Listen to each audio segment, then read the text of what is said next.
Hi hello welcome to సుమాస్ గుమగుమాస్ అండి. ఈరోజు నేను పాలకూర పప్పు చేస్తున్నాను. అందుకు గాను ఒక పప్పు తీసుకున్నాను. ఆల్రెడీ ముందుగానే బాగా నీట్గా కడిగి పెట్టుకొని నానబెట్టి పెట్టుకున్నానండి. ఎందుకంటే నానబెట్టి పెట్టుకోవడం వల్ల పప్పు అనేది బాగా ఉడుకుతుంది, మనకు స్మాష్ చేసుకునే కూడా ఈజీ అవుతుంది. ఈరోజు నేను పప్పు చేస్తున్నాను కదండి, వాటర్ తీసుకుంటున్నానండి. నానబెట్టుకున్న పప్పులోకి ఎంతో తీసుకున్నాను. ఇందులో ఏమేమి నేను ఎలా చేస్తాననేది మీకు చెప్తానండి. టమోటాలు ఒక 4 టమోటాలు తీసుకున్నానండి, ఒక ఆనియను, వెల్లుల్లి రెబ్బలు ఒక 6-7 తీసుకున్నానండి, ఎక్కువ తీసుకోలేదండి. చింతపండు కొద్దిగా వేస్తున్నానండి. పచ్చిమిర్చి, పచ్చిమిర్చి 2 కలిపి వేసుకుంటున్నానండి. ఇట్లా చేసుకుంటే కొంచెం టేస్ట్ డిఫరెంట్గా ఉంటుంది, పప్పు టేస్ట్ అనిపిస్తుంది బాగా. కొంతమంది ఒట్టి పచ్చిమిర్చితోనే చేస్తారండి ఆకుకూర పప్పునంటే.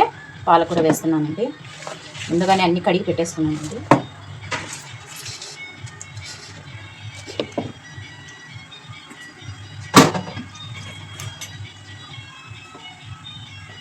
ఒక 2 టేబుల్ స్పూన్లు ఆయిల్ కూడా వేస్తున్నానండి.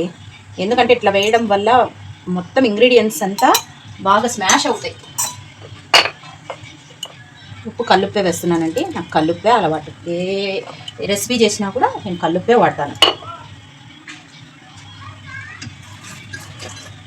కొంతమంది సాల్ట్ తీసుకుంటారండి, నాకు ఐడియా ఉండదు సాల్ట్.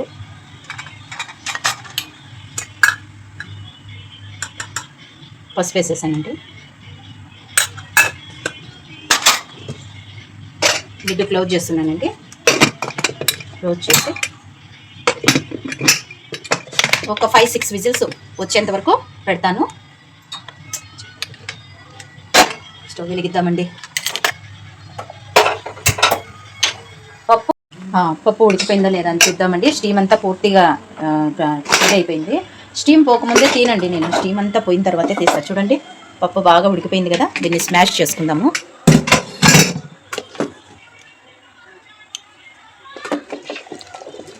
చూడండి ఎంత బాగా స్మాష్ అయిపోయింది, మొత్తం ఇంగ్రీడియంట్స్ అన్నీ మెత్తగా స్మాష్ అయిపోయినాయి.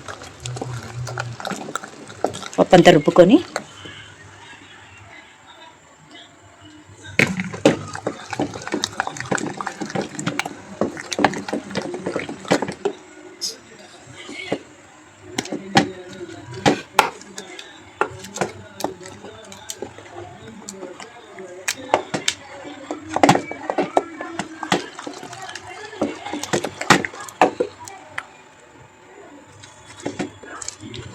ఓకే అండి. పప్పు అంతా రుబ్బుకున్నాము, ఒక పోపు వేసుకుందామండి.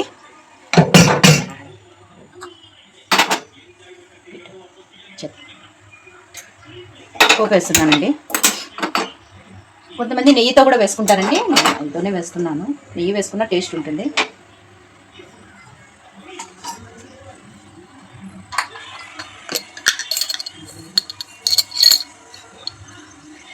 ఫస్ట్ కొన్ని మెంతులు వేస్తున్నానండి, మెంతులు వేస్తే ఫ్లేవర్ బాగుంటుంది.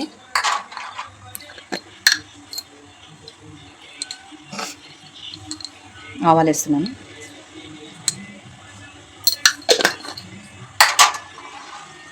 జీలకర్ర,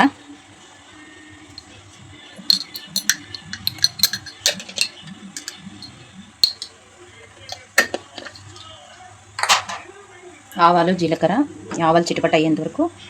ఆలోపు ఎర్రగడ్డ,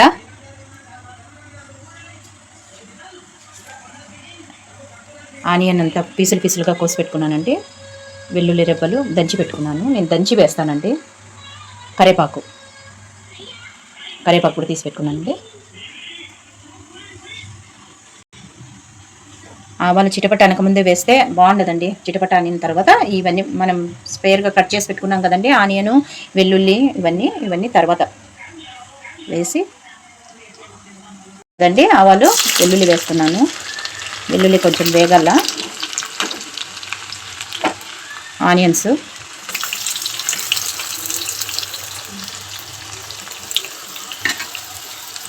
రెండు ఒట్టిమిర్చి,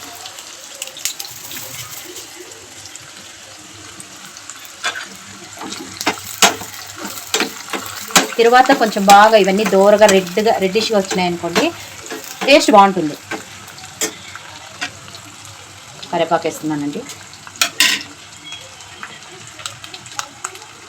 కొద్దిగా ఇంగువ కూడా వేస్తానండి నేను.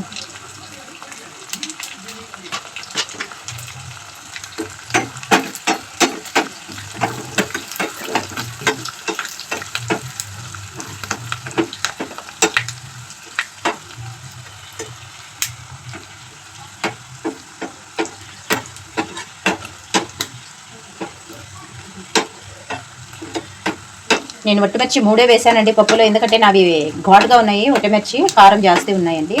ఒట్టిమిర్చి 3, పచ్చిమిర్చి 2 తీసుకున్నానండి. మాకు ఆ కారం మాకు సరిపోతుంది. కొంచెం కారం ఎక్కువగా తీసుకునే వాళ్ళు కొద్దిగా ఎక్కువగా వేసుకోవచ్చు క్వాంటిటీకి తగ్గట్టుగా.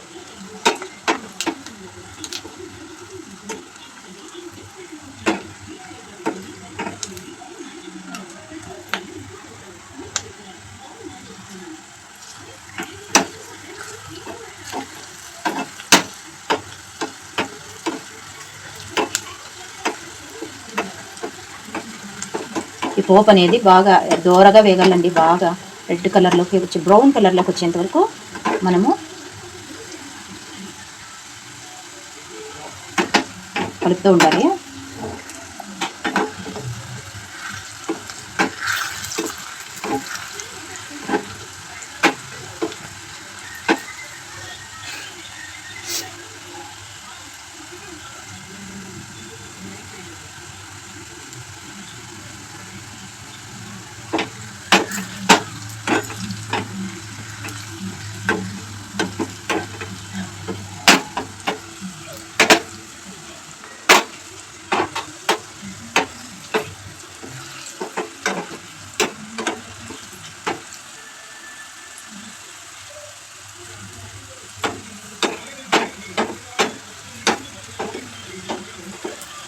చూసారు కదండి, బ్రౌన్ కలర్లోకి వచ్చింది కదా పోపు అంతా. పప్పులో వేసేస్తాం.